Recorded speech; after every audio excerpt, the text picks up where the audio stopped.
อีกหนูขออีกครับขอกินกล้วยดมอะไร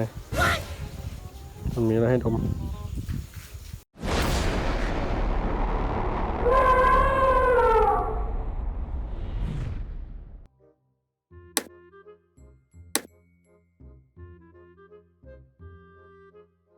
วันนี้นะครับเอากล้วยมาให้ใช่ป่ะแกวเดี๋ยวคนลงไปกินเลยดูชาบาแก้วกินนมอีกอ่ะโอ้เกลืออกล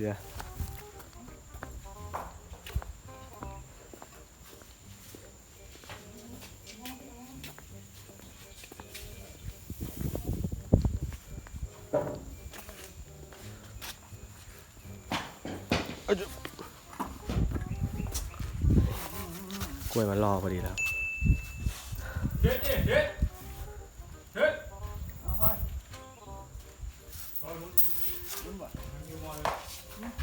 มุดดิวะ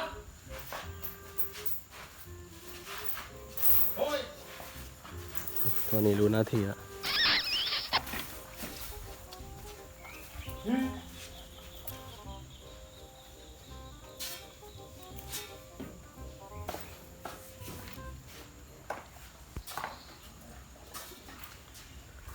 ดูดกินเอือ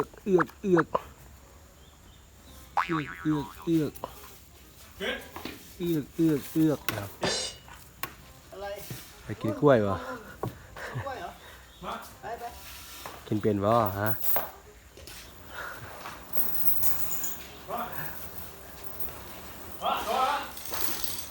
อยากกินกล้วยเหมือนเขาอ่ะฮะ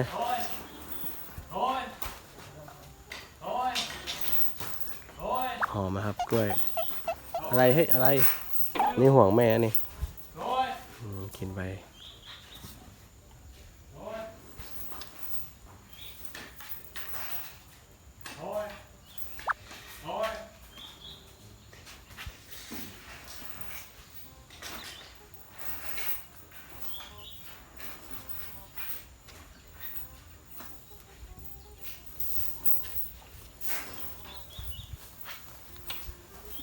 ดู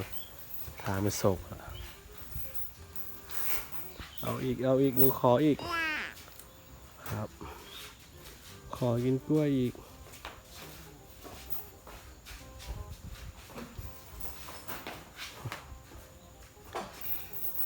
เริ่มกินกล้วยกินเป็นด้วย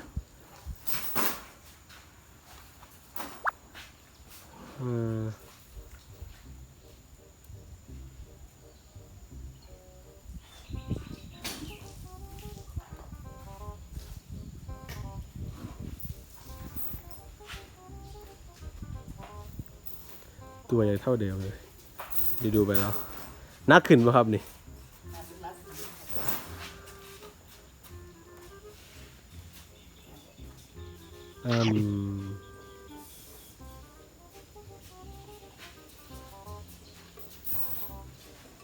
ต้องบีบให้เขากินด้วยเละเดี๋ยวดูฝั่งโน้นดีกว่าฝั่งนี้ร้อนมาก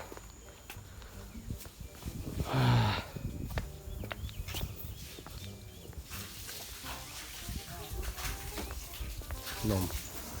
เอ็นฟาเล็ก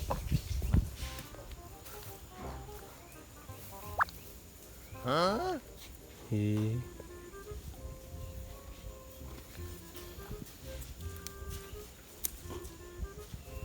กินอีกติดใจกล้วยครับเดินตามเลย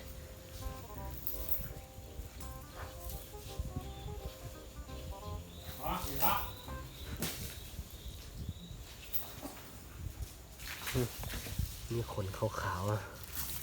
ยังไม่หลุดเลยเดี๋ยวก็ดำนะครับมันอยากกินด้วยเอากินเปลือกพอแล้วแค่นั้นแหละเอาอีกหนูหิวอ่ะกินเยอะไม่ได้นะครับยังเด็กอยู่ของหวาน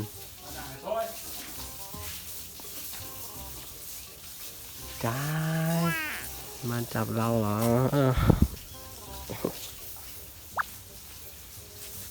จ้าย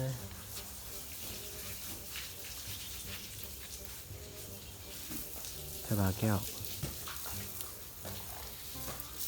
ห่วงสั้นๆครับ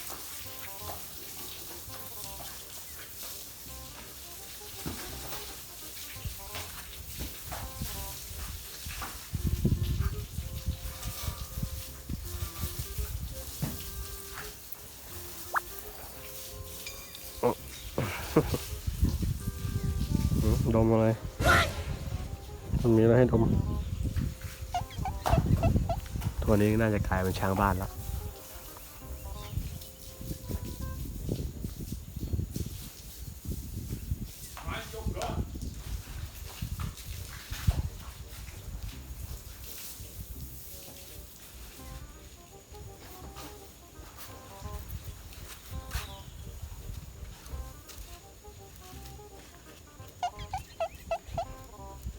ดูหางปลายสีแดงเดี๋ยวก็ดำหิวกล้วยหวานน่าย่อยเธอเล่นกับพี่แล้วเดี๋ยวพี่ก็เที่ยวเขาหยอกกันนะครับ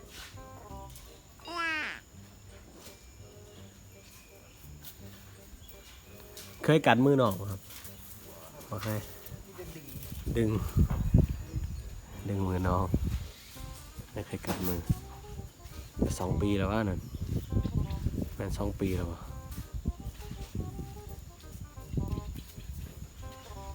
นั่นเพศเมียนะครับน่าจะ2 ปีแล้ว2 ปี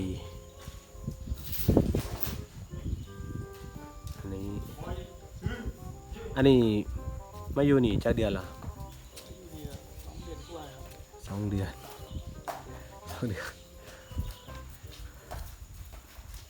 ถ้าให้จอยเลยจอย2ป่ะจิกดิกตอนนี้เริ่มจับได้เริ่มจะเป็นช้างบ้านแล้ว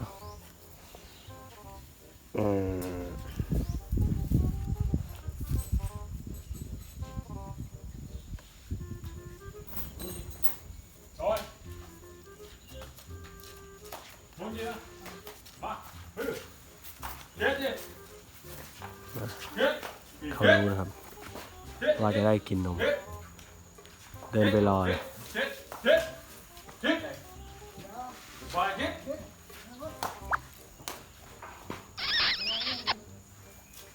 ไม่เด้อ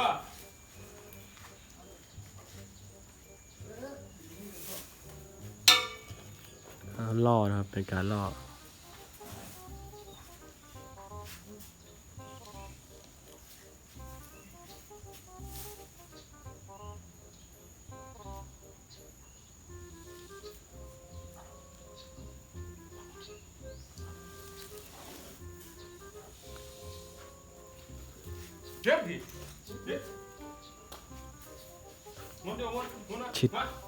ชิดก็คือความหมายก็คือชิดครับ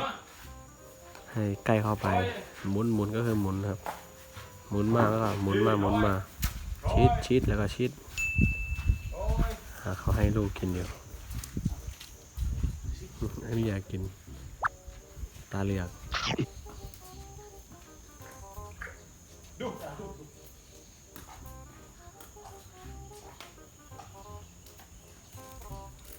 ลูกเอ้ย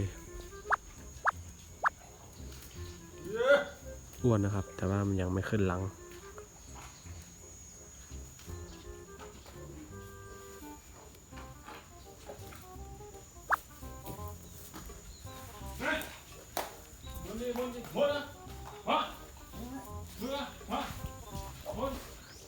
สับไปสับมาครับ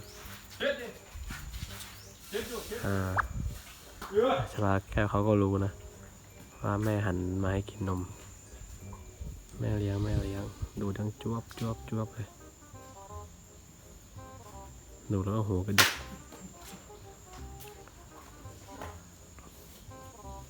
เจ็ด